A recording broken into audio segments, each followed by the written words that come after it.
Praise God! Isang pong mapapalang umaga sa atin lahat. Tayo po lahat ay tumayo ay bigyan ng malakas na palakpak ng ating Diyos na buhay. Hallelujah!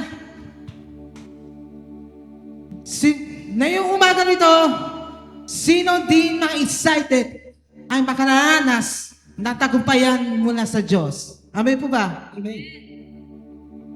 Kaya sa oras na ito, ang itiklara natin na patating kay Lord, nothing is impossible. Amen? Let's go! Sing! Through you, I can do anything. I can do all things. Cause it's you gives me strength. Nothing is impossible. Through you, thine eyes are open. Strongholds are broken. I am living by faith. Nothing is impossible.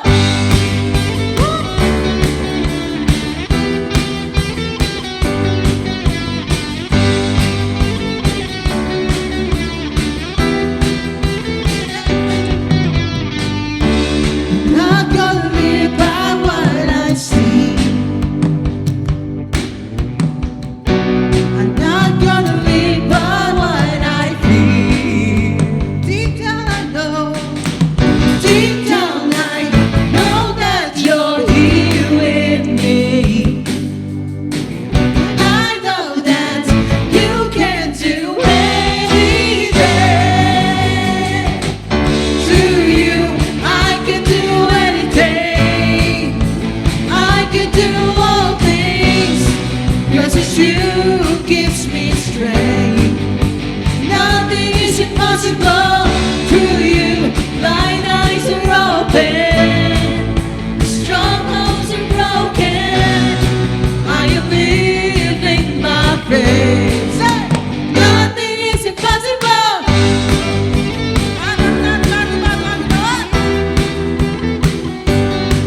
pagpapuri sa ating Diyos.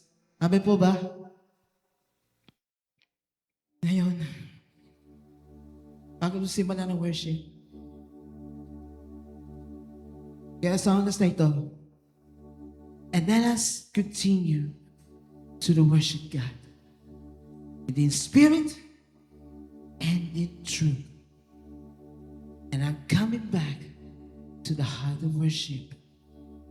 It is all about Jesus. Hallelujah. Pwede bang yung ko pumikit at itaas ang dalawang kamay?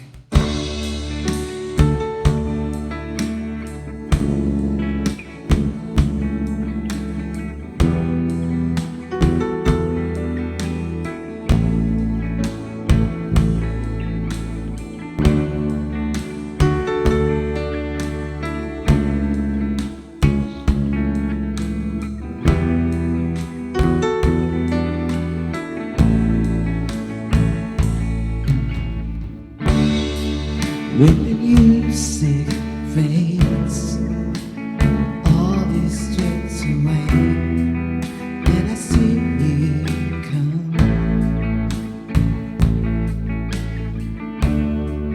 Love me just to bring something that's a word you see you have. I bring you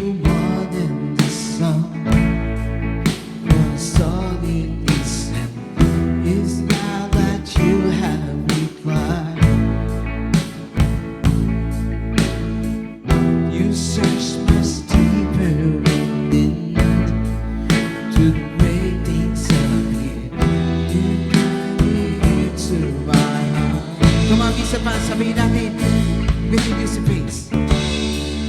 With the music fades, all is stripped away, and I simply gone. Looking just to bring something that's a word and the place you are. I'll bring you more than a song, for a song in itself is not what you have required. You search much deeper within, to the way things are here. You look into my eyes.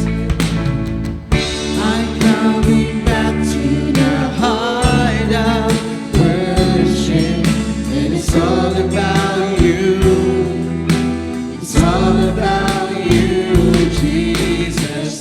I'm sorry, Lord, for the things I made it, when it's all about you. It's all about you, Jesus.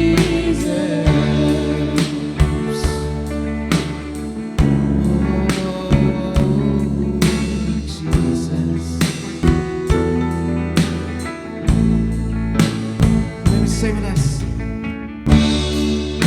No word in this world, no one could express.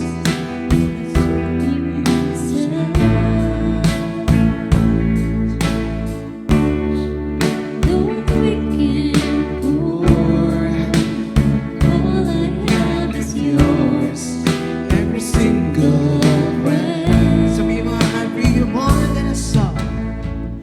I'll bring you more than a song, for a song in itself is not what you have become. You search much deeper within. You search much deeper within, to the way things are here. You look into my heart. Sing with us. I'm coming back to the heart of worship, and it's all about you. It's all about you, Jesus. I'm sorry, Lord, for the things I've it's all about you. It's all about you, Jesus. I'm coming back to the heart of worship. And it's all about you. It's all about you, Jesus. I'm sorry, Lord, for the thing I made it. But it's all about you. It's all about you. Sing, I'm coming back on worship. I'm coming back to the heart of worship. And it's all about you.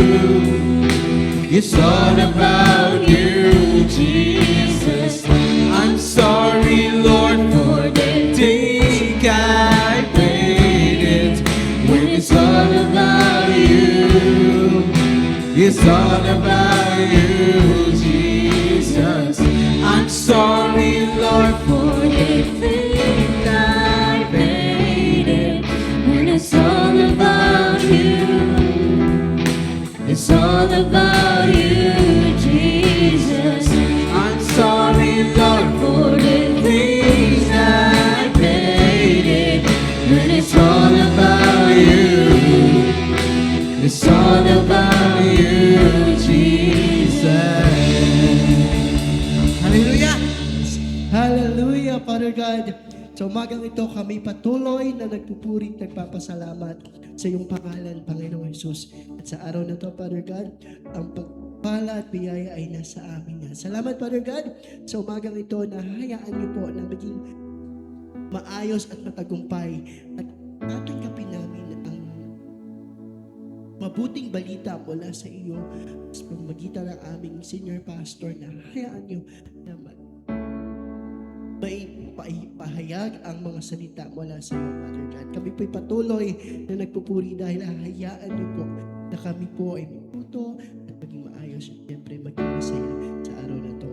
At kaangkin namin tagumpay na mula sa iyo. Maraming salamat po, Father God. Kami po'y patuloy na nagpupuri at nagpapasalamat. Ito po'y pinapanalangin namin sa dakilang pangalan ng aming Panginoong Jesus. Amen.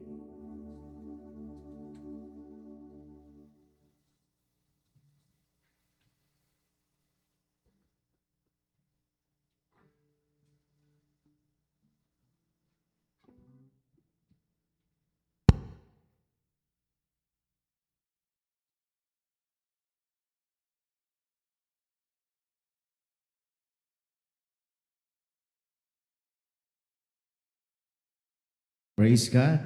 Ating bigyan ng malakas na palakpak ang ating Diyos na buhay. Come on, yung mas malakas na palakpak na may kasama sigaw na Hallelujah! Hallelujah. God is good. And all the time, praise God. Let's declare Luke chapter 4, verse 18 up to 19. 1, 2, 3, go. The Spirit of the Lord is upon me, because He has anointed me to preach the gospel to the poor. He has sent me to heal the brokenhearted, to preach deliverance to the captives and recovering of sight to the blind, to set at liberty them that are bruised, and to proclaim the acceptable year of the Lord, for our God's Jesus, the Anointed One. Amen. Praise God. Let's also declare our JA1 culture. 1, 2, 3, go. I am an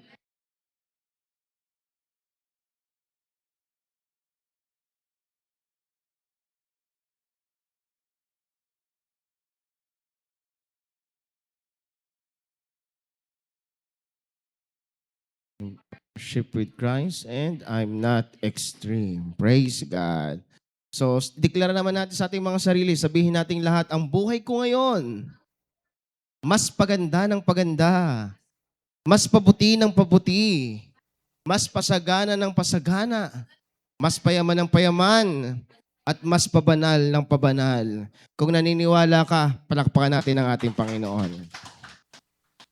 Ngayong first service natin, tayo ay nasa series na pinamagatang Destined to Success. Amen? We are destined to success. Sabi mo sa iyong katabi, ikaw ay nakadestined to success.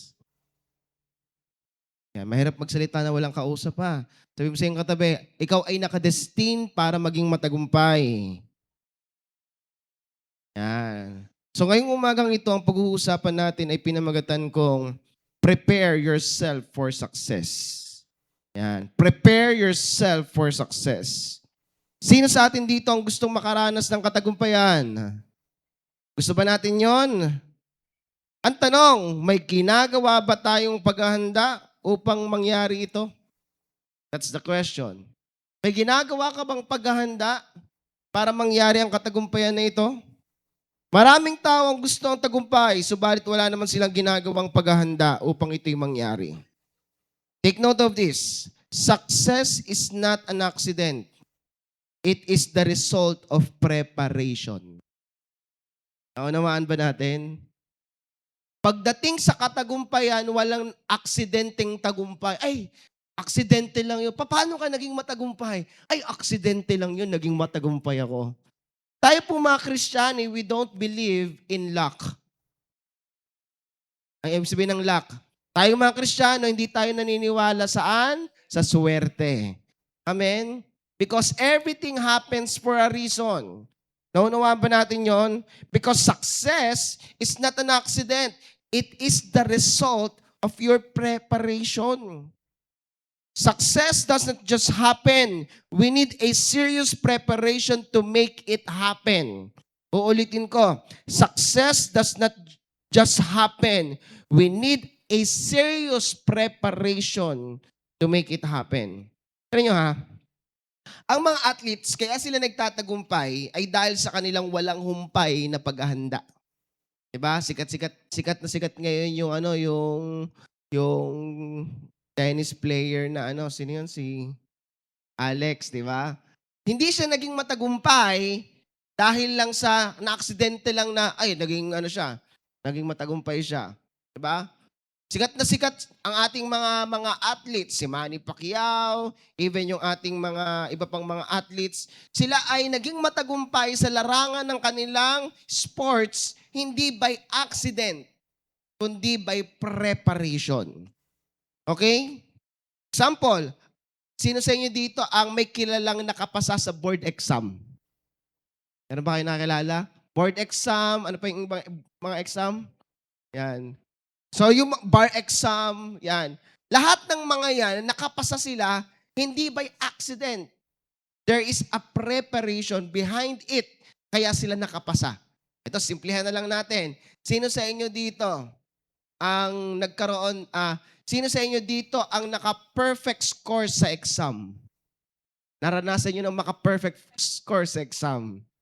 Yung mga nakaka-perfect score sa mga exam, hindi yan by accident. They prepared. Nag-aral yung mga yan. Okay? Kung hindi man sila nag-aral, habang nagtuturo yung kanilang teacher, nakikinig talaga silang mabuti. Okay? Kasi ako, may mga kilala rin naman akong mga estudyante na hindi nila kailangang mag-aral. Okay? Hindi sila yung nagre-review before exam. Basta ang ginagawa lang nila, every time na nagdi-discuss yung teacher, talagang nakikinig sila. Kaya kapag nag-exam, kaya pag nag-quiz, talagang matataas yung grade. They prepare. Okay? Maging matagumpay na pagtugon kung may calamity at disaster ay mayroon ding ginagawang paghahanda.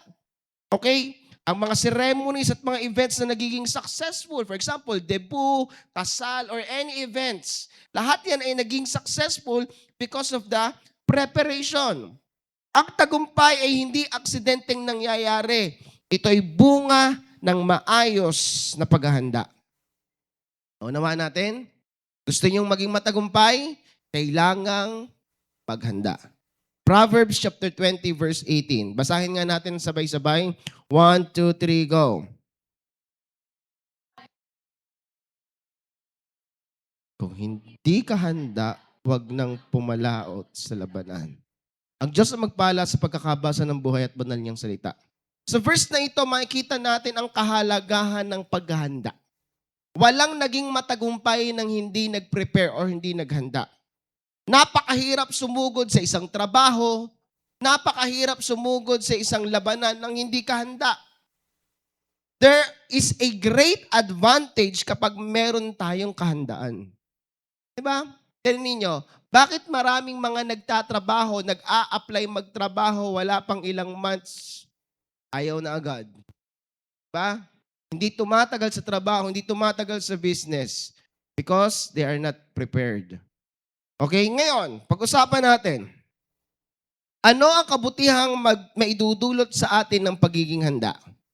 Okay, sino sa inyo itong gusto ng malaman yon? Okay, letter A. Being prepared give us confidence. Ulitin ko. Being prepared give us confidence. Dahil ikaw ay nakapaghanda, hindi ka natatakot at hindi ka kinakabahan. Sabihin ng teacher nyo, get one whole sheet of paper and we will have a quiz. Wala ma'am, wala ka namang sinabi, may exam ngayon, may quiz ngayon. Ang daya naman ni ma'am. Yung mga hindi nag-prepare, ang dami niyang sinasabi. Pero yung mga nakapag-prepare, sige ma'am, handa ako. Nakapag-review ako. Bakit? Confident ka na kaya mong tapusin, kaya mong ma-survive, kaya mong ma-overcome yung mga challenges because nakapaghanda ka. Gets ba natin? Naunawaan ba natin? Ang taong handa, very confident yan. Wala sa kanila yung takot, wala sa kanila yung pangamba. Bakit? Ready sila eh. Physically fit yan. Kumbaga, nakahanda sila kung ano man ang pwedeng harapin nila sa buhay because they are prepared. Because being prepared give us confidence. Kapag handa ka, mas nabubus yung confidence mo. Tingnan ninyo, yung mga taong hindi handa. Ang dami niyang excuses. Diba? Even nga sa pagpe-pray, even sa paglilingkod kay Lord. Oh, sige na. Ikaw nga mag-pray. Hindi po ako marunong mag-pray. Diba? Ikaw mag-pray ng food. Hindi rin po ako marunong mag-pray. Pero pagka ang kausapin mo, yung mga handa, ikaw mag-pray ng food natin. Okay po, let's pray. Very confident. Ito ang nagagawa ng mga taong nakahanda. Ito ang nagagawa ng mga taong prepared. Being prepared give us confidence. Letter B. Being prepared help us work faster. Being prepared help us work faster. Sino sa inyo dito, yan, mga estudyante, yung mga nandito, sino sa inyo dito, gumagawa kayo ng mga PT, mga research, yan, taas nga kamay, may mga ginagawang mga projects, yan. Diba?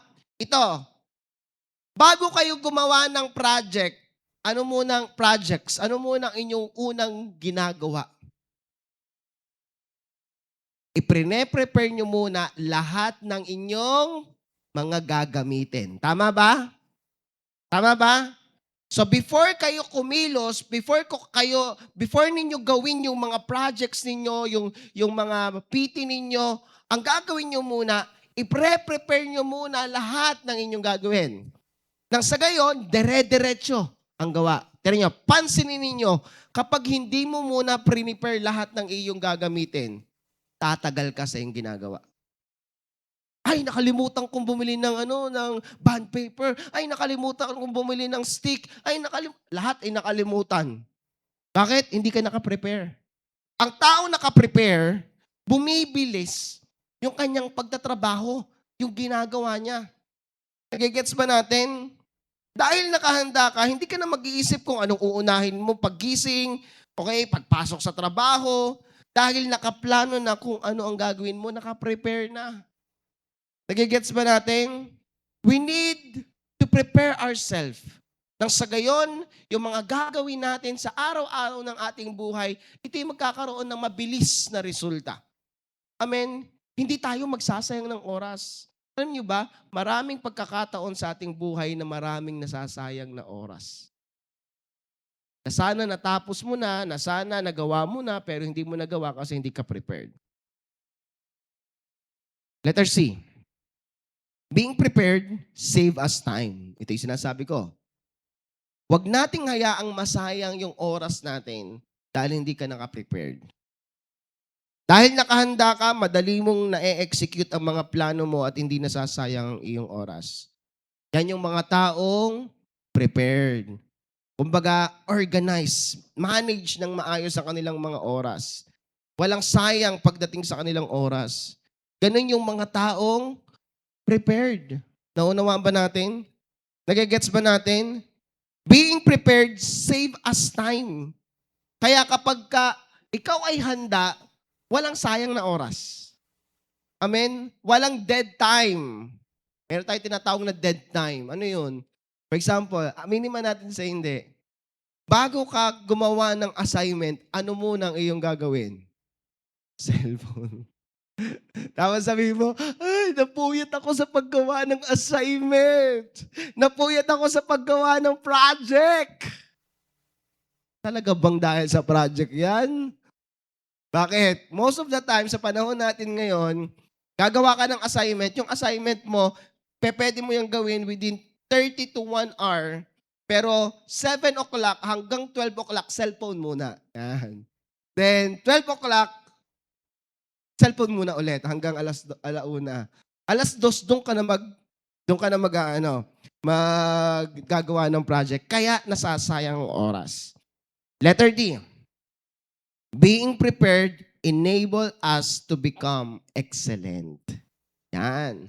Dahil prepared ka, nagagawa mo ng tama ang mga ginagawa mo at nakakapag-perform ka ng maayos sa iyong trabaho. Hindi yung basta na. Kumbaga may magandang resulta. Okay? Yung talagang mamamangha yung mga tao sa resulta ng iyong ginawa. Bakit? Nakaprepare ka eh. Diba? Nagigets ba natin? So we need to prepare ourselves because success is not an accident. It is a result. It is the result of preparation. Lagi niyo itong tatandaan. Ang katagumpayan ay kailanman ay hindi naging aksidente. Ito ay resulta ng iyong paghahanda. Amen? Ngayon, pag-usapan naman natin, how should we prepare our success? Number 1, prepare your mind. Yan, ihanda natin ang ating mga isipan. Bago maging successful ang isang tao sa ginagawa niya, kailangan munang maging prepared ang kanyang isipan. Okay? Kailangan maging prepared muna ang isipan natin. Hindi yung tayo biglang mako-culture shock, hindi yung tayo biglang mabibigla sa mga nangyayari sa atin. We need to prepare our mind. How to prepare our mind? Learn ahead. Sino sa inyo dito ang nag-a-advance study? Meron ba sa inyo hindi nag-a-advance study? Yung talagang masipag. Yan. Learn ahead. Kaya bago pa siya ituro ng teacher, medyo may knowledge ka na about dun sa ituturo. You are prepared. Gain knowledge. Kumbaga maghanap tayo ng mga bagay. For example, ikaw ay magaling magluto. Ikaw ay nagluluto. Gain knowledge. Maghanap ka ng mga videos about sa pagluluto. Kung ikaw ay nagbabasketball, gumawa ka ng paraan para makapag-gain ka ng knowledge in all aspect of our life. Pangatlo, how to prepare our mind, think ahead. Yan. Dapat marunong tayong mag-isip ng pwedeng mga mangyari, mga possibilities. And last, know what you are going to do. Alamin mo kung ano ang dapat mong mga gawin. Ecclesiastes chapter 10 verse 10. If the axe is dull and its edge unsharpened, more strength is needed, but skill will bring success. Kung paanong ang palakol ay mahirap itaga o gamitin kapag mapurol, gayon din naman ang ating mga isipan. Di ba? Yung ina-explain sa iyo, ito yung gagawin mo, tapos ang dami na nasabi nung nag-explain, tapos ikaw naman, ano po? Ha? Di ba? Hindi mo maintindihan. Bakit? Hindi nakaprepare ang iyong sarili, ang iyong isipan. Hindi ka magiging matagumpay hanggat ang isipan mo ay hindi handa. Kasi ang unang inihahanda, pagdating sa tagumpay, ay ang ating isipan. Hindi ka makakapag-perform ng maayos sa trabaho mo kung kulang ka sa kaalaman. Kaya nga mayroong tinatawag na training. Amen? May mga tinatawag na training bago mo gawin ang isang bagay. Mayroong tinatawag na tuturuan ka muna. Okay? Para alam mo yung dapat mong gawin. Kasi sa atin, wala sa atin dito ang inborn na kaya mo nang gawin ng lahat. Diba? Wala po sa inyo dito pinanganak na sumasayaw na agad. Wala po sa inyo dito pinanganak na biglang kumuha agad ng microphone at kumanta. Walang ganon. They gain knowledge. Okay? Habang umuunlad ang iyong kaalaman, promotion will come to you. Kaya dapat pinapaunlad natin ang ating kaalaman. Huwag nating hayaan ang ating utak ay mapuno ng mga bagay na wala namang maidudulot na mabuti sa atin. Let our minds be full of good thoughts or knowledge na pwede nating magamit sa pang-araw-araw nating pamumuhay. So number 1, we need to prepare our mind. Number 2, prepare ang kasunod ng mind, your heart. Yan. Pag na-prepare mo na yung utak mo, okay na, may knowledge ka na, meron ka ng mga alam mo na yung mga dapat mong gawin, kumbaga marunong ka na mag-isip kung ano yung mga pwedeng mangyari, mga possibilities. Okay? So, alam mo na yung mga dapat mong gawin. So ngayon, you need to prepare your heart. In Proverbs chapter 4, verse 23, sabi dito, above all else, guard your heart, for everything you do flows from it. So tayo ay sinasabihan ng Panginoon, kinocommand tayo ni Lord na bantayan daw natin ang ating mga puso. Kasi lahat ng ating gagawin ay nagmumula sa ating puso. Hindi sapat na namumuhay ka, kailangan ding maayos ang puso mo. Okay? Hindi sapat na mahusay ka lang. Hindi sapat na magaling ka lang. Hindi sapat na matalino ka lang. Dapat na ayos din ang puso mo. Bakit? Kasi kung hindi maayos ang puso mo, hindi mo mararating ang tagumpay na gusto mo. So, paano ba natin i-prepare ang ating puso? Develop discipline. Yan. Develop discipline. Kailangan ma-develop sa atin ang disiplina. Okay? Pangalawa, develop the right attitude. Okay? Dapat magkaroon tayo ng right attitude. Hindi masama ang ating ugali. Tingnan mo, aminin nyo man sa hindi, ayaw nyo kasama yung isang taong kahit matalino pero masama ugali. Mas gusto ko pang, for example ako mas gusto ko pang kasama yung taong medyo slow pero mabait naman. Diba? Kaysa dun sa isang tao na oo, matalino pero mas maugali, mayabang, ma-pride. Diba parang nakakainis kasama yung ganun? Bakit? Hindi kasi talagang magiging matagumpay ang isang tao kapag hindi sabay na nakaprepare ang isipan at ating puso. We need to develop a right attitude. Pangalawa, you need to be willing to change. Kailangan tayong kumbaga, maging handa, maging willing na magkaroon ng pagbabago. Okay? We need to be willing to change. And next, we need to be teachable. How to prepare our hearts? Be teachable. May mga tao na itinalaga ang Diyos para sa atin, para tayo ay turuan, para tayo ay paalalahanan, para tayo ay i-train. Kaya kailangan maging teachable ang ating mga puso. Huwag maging rebelde. Ano ba naman yan? Napaka-KJ naman ni A-group leader. Ano ba naman yan? Napaka-KJ naman ni pastor. No. Ang kailangan mo lang ay maging teachable. And next, we need to trust God. Success is not only about what you can do, but also about who you are becoming. Ulitin ko pakinggan niyo mabuti to. Success is not only about what you can do, but also about who you are becoming. Ang tanong, habang nagiging successful ka ba, mas nagiging humble ka ba? O habang nagiging successful ka, mas nagiging mayabang ka na? Hindi ka tunay na matagumpay kung ang puso mo, ang karakter mo ay nagiging iba. Amen? Amen ba? Proverbs chapter 16 verse 9, in their hearts, human plans their course, but the Lord establishes their step. Si Lord pa rin talaga. Okay? Si Lord pa rin talaga ang mag-aayos ng lahat. Kaya hayaan natin na mai-prepare natin ang ating mga sarili. Hayaan natin na mai-prepare natin ang ating mga puso nang sa gayon maranasan natin ang ating ang katagumpayan na nagmumula sa ating Panginoon. Because we are destined to success. Uulitin ko yung sinabi ko kanina, success is not an accident. It is a result of preparation. It is the result of preparation. Kaya kapag na-prepare mo na yung iyong isipan, na-prepare mo na yung iyong puso, yan, malapit ka na sa katagumpayan. Pero hindi magtatapos yun doon. Sa isip, puso. Meron kang pang isang kailangang i-prepare. Pangatlo, last, prepare your hands. Yan. Prepare your hands. Ang preparation ay hindi dapat manatili sa isip. Kailangan itong isabuhay at gawin. Diba? Hindi pa pwedeng, for example, okay, alam ko yung dapat kong gawin. Okay, mabait ako. Okay, nadisiplina ang aking puso. Hindi.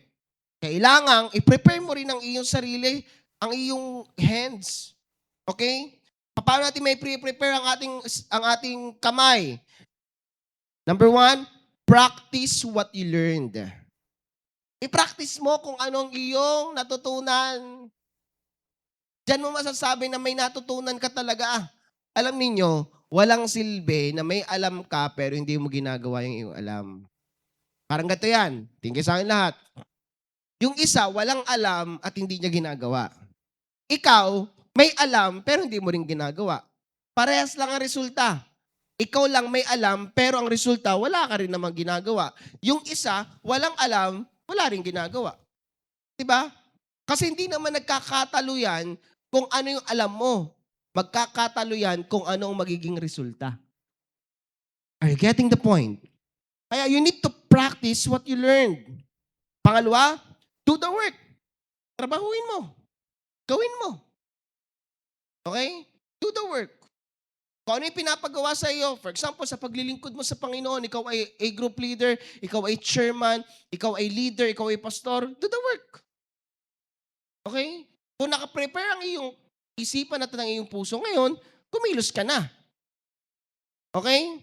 Number 3, take action. Huwag mo nang intayin ang tamang panahon. Kasi ang tamang panahon ay kailan? Ngayon. Pagdating sa pagkilos, ang tamang panahon ay ngayon. Sometimes you are waiting for the right time pagdating sa pagkilos, pero hindi mo alam that the right time is now. Kailan ako kilos? Kailan ako maglilingkod kay Lord? Kailan ko sisimulan ng aking project? Kailan ako magsisimula mag-apply ng trabaho? Kailan ko sisimulan yung mga business? Alam niyo, maraming frustration pagdating sa business kasi yung iniintay nilang perfect timing pagdating sa pagbibusiness ay hindi nila makuha-kuha kung kailan ba yung timing. Kasi ang tunay na timing, ang perfect timing ay ngayon. Nagigets ba natin? Next naman, how to prepare our hands, be diligent. Sipagan mo rin. Maging masipag ka. Sabi mo kasi yung katabi, maging masipag ka naman. Masipag ba yung iyong katabi? O tamad? Kasi hindi ka magtatagumpay sa iyong buhay kung hindi ka masipag. Amen? Okay kayo mabuti ha? Hindi lang puro faith. Kasi ang sabi sa Bible, faith without action is dead. Ang tunay na may faith, may works. Are you getting the point? Ang tunay na may faith, may ginagawa. Kasi, ipakita mo yung faith na meron ka. Hindi pa pwedeng may faith ako nasaan? Basta may faith ako. Hindi. Ang magpapatunay ng totoong pananampalataya mo ay hindi ang salita mo, kundi ang gawa mo. Naunawaan? Kaya sipagan mo. Galingan mo. Okay? And last, be faithful in small things. Yan, maging tapat tayo sa mga maliliit na bagay. Sa aklat ng Proverbs chapter 22 verse 29, ang taong mahusay magtrabaho ay maglilingkod sa mga hari at hindi ang mga pangkaraniwang tao. Ano ibig sabihin nito? When you prepare your mind, your heart, and your hands, promotion will follow. Naunawaan? Kapag nakaprepare ng iyong isipan, kaya pag nakaprepare ng iyong puso at ang iyong kamay, promotion will follow. Bakit walang promotion? Baka puro isip ka lang. Baka naman puro puso ka lang.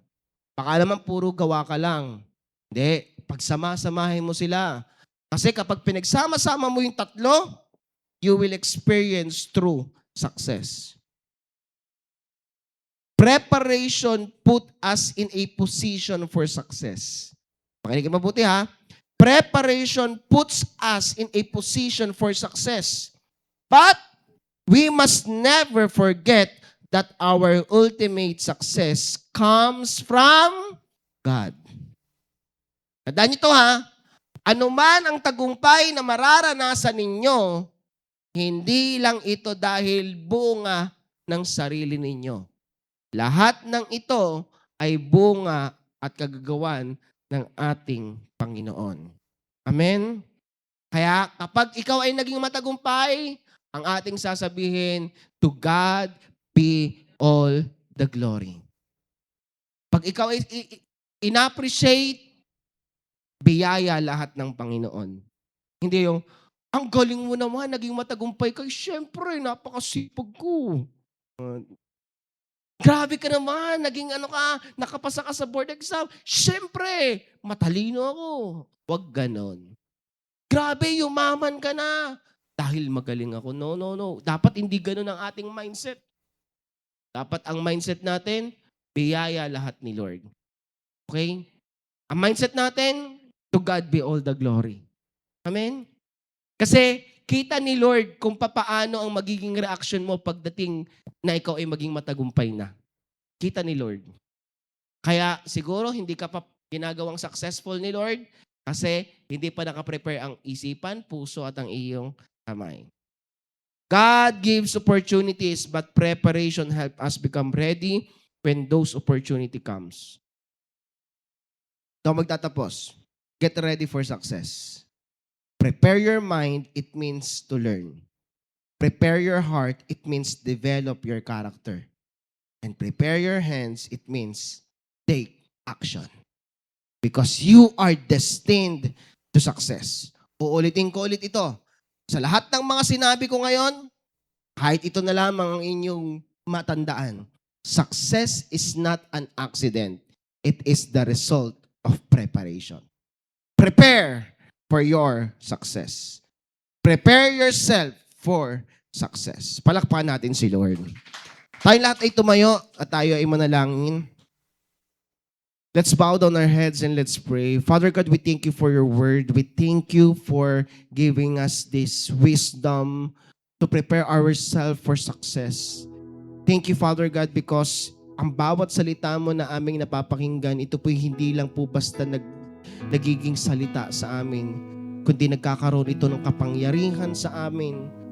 At ako po'y naniniwala na ang bawat isa nakapakinig at tumanggap ng iyong salita, they will experience true success na nagmumula po sa iyo. Maraming pong salamat, Ama. Sa oras pong ito, ang bawat salita na aming napakinggan, wag mo pong hayaang masayang. Bagkus lahat ng ito ay magamit namin sa aming pang-araw-araw na buhay. Father God, we are asking for the Holy Spirit and by your grace, na tulungan po kami na mai-prepare po namin ang aming mga sarili sa success na inihanda niyo po para sa amin. Father God, help us to prepare our mind, help us to prepare our hearts and even our hands for that success na nakadestined para po sa amin. Kaya Father God, I pray in the mighty and powerful name of Jesus, let your love, let your favor, and let your grace overflow in us. And maranasan po namin ang katagumpayan na nagmumula sa iyo. At kapag dumating po kami sa punto na maranasan na po namin ito, magiging malinaw sa amin na hindi ito dahil sa amin. Ito po'y dahil lamang sa iyo. At masasabi namin na ang lahat ng papuri ay para sa iyo lamang. Marami pong salamat, Ama. Aking pong pinagkakatiwala sa iyo ang mga mensaheng narinig ng bawat isa. Marami pong salamat. Ito pong aming panalangin sa pangalan ni Jesus.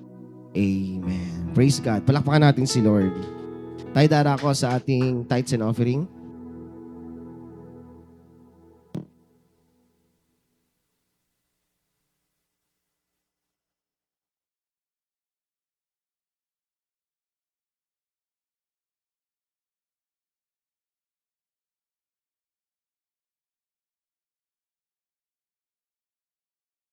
Praise God. Sino pong handa ng sumakses? Sabihin mo nga sa katabi mo, Sumakses tayo ha! Sabihan mo yung katabi mo, mahirap yung walang kausap, sabi ni Pastor.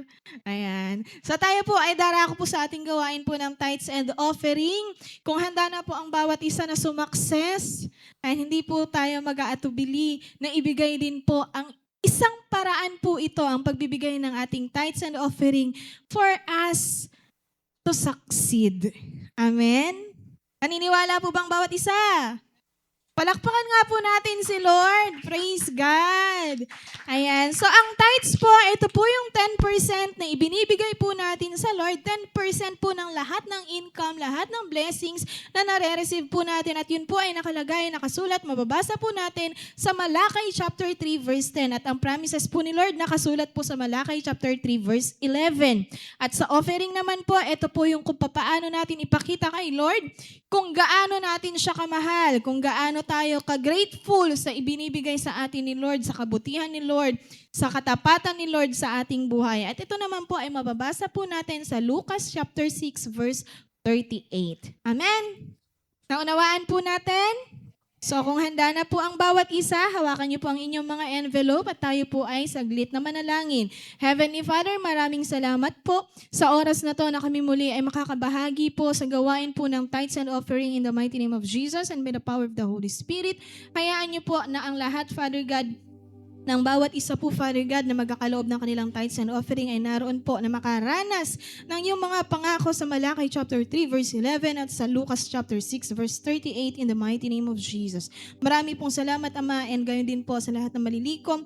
Amin din po itong ipinagkakatiwala sa inyo, sinaselyuhan ng banal at buhay na dugo ng Panginoong Jesus, walang kahit anong gawa, pakanan ng kaaway ang maaaring makanakaw in the mighty name of Jesus, magamit lamang sa lalo pang ikalalago, ikagaganda, ikalalawak ng iyong gawain po dito sa La Union in the mighty name of Jesus. Sa iyo po ang kapurihan, ang kadakilaan at ang kaluwalhatian sa pangalan ni Jesus. Amen. Malaya na po tayo magkaloob.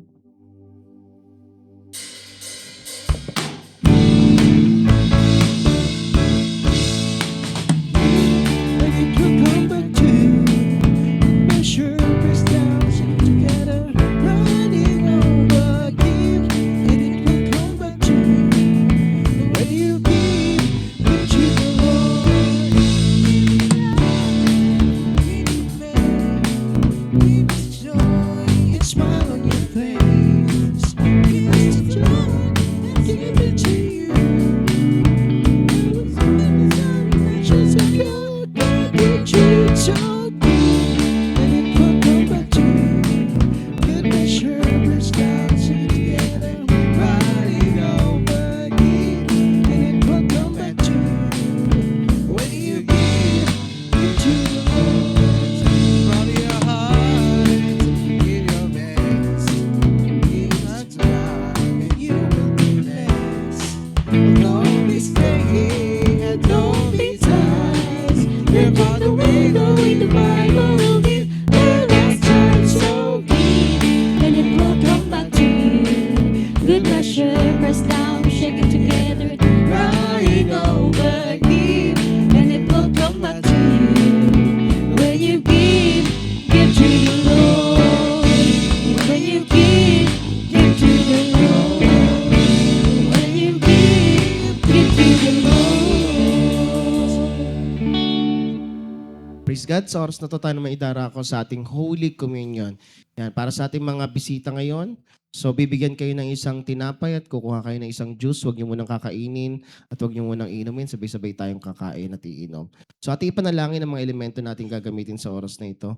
Marami po salamat, Ama, sa pagkakataong ito na kami magpapartik ng Holy Communion. Dalayan ko po, Ama, ang benepisyo ng dugo ng aming Panginoong Hesus. Ito po yung ma-receive ng bawat isa. Ang benepisyo ng katawan ng aming Panginoong Hesus. Ito po yung ma-receive ng bawat isa. Maraming po salamat. Ito po ang panalangin sa pangalan ni Jesus. Amen.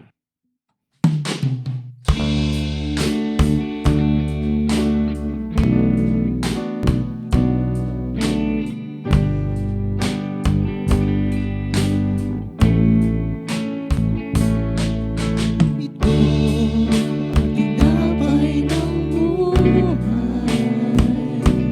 Kanin mo, makibahagi. Ito ang tinapay ng buhay.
Okay, kung meron ng lahat, itaas natin ang ating mga tinapay at sabihin natin lahat, salamat Panginoon. Dahil po sa iyong katawan, nagkaroon ako ng kagalingan at ng kaligtasan. Tinatanggap ko po ang binipisyo ng iyong katawan. Sabay-sabay natin kainin.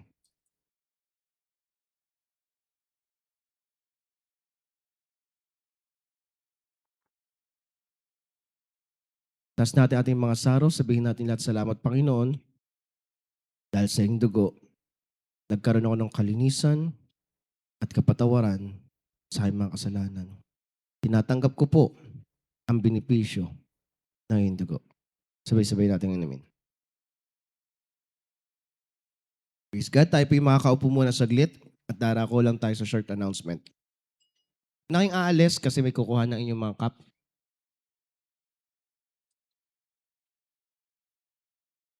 Okay, announcement po tayo. Announcement, every Wednesday, meron tayong ginaganap na prayer meeting, 6:30 to 8 o'clock. So I encourage everyone na tayo ay maging parte ng ating pananalangin. So, lahat tayo ay iniimbita. And tuloy-tuloy pa rin po, every Sunday, meron po tayong ginaganap na first service, 8 o'clock to 9:15 or 9:30. And meron naman po tayong second service, 10 o'clock hanggang 11:30 or 11:45. So, in-encourage ko pong bawat isa na tayo po sama-sama, na tayo patuloy na mag-imbita ng mga mailalapit natin sa ating Panginoon. Are we blessed? Yan, kung tayo napagpala, tayong lahat ay tumayo at tayo magdeklara ng katagumpayan ng ating Panginoon. Praise God. One more time, bigyan natin malakas sa palapag ng ating Diyos sa buhay. Praise God. Tayo na mapatuloy ang nagdala sa ating first service na ito. Come on. Through you, I can do anything. I can do all things. That you gives me strength. Nothing is impossible. Through you, blind eyes are open. Strongholds are broken. I am living by faith. Nothing is impossible. Woo!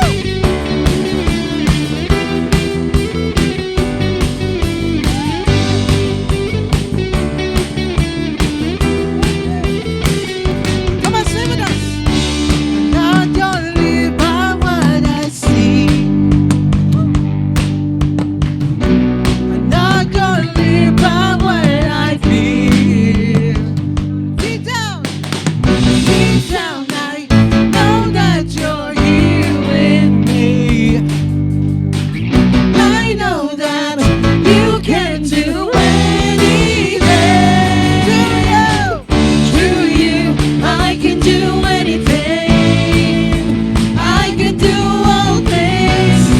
'Cause it's true, gives me strength. Nothing is impossible.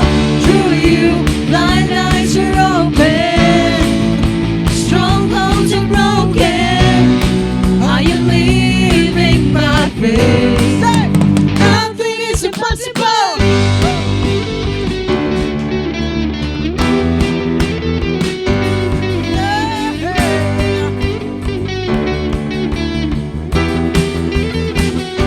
Say, everybody. I'm not gonna live by what I see. I'm not gonna live by what I feel. Deep down, I know that you're here with me. I know that you can do anything.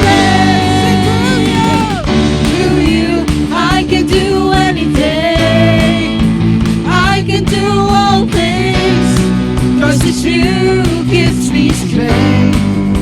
Nothing is impossible. Through you, blind eyes are open. Strongholds are broken. I am living by faith. Nothing is impossible. Woo! Hallelujah! It's been a moment that I believe. Yes, I believe. Yes, I believe. And I believe in you. Come on, sing with us. I believe, I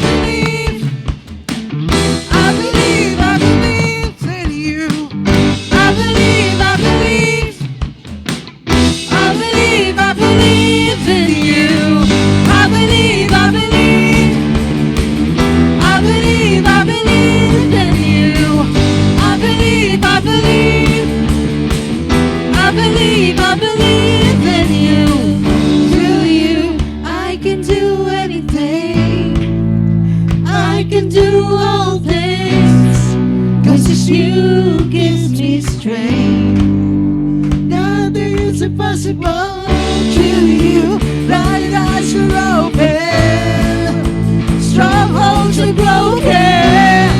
I am living by faith.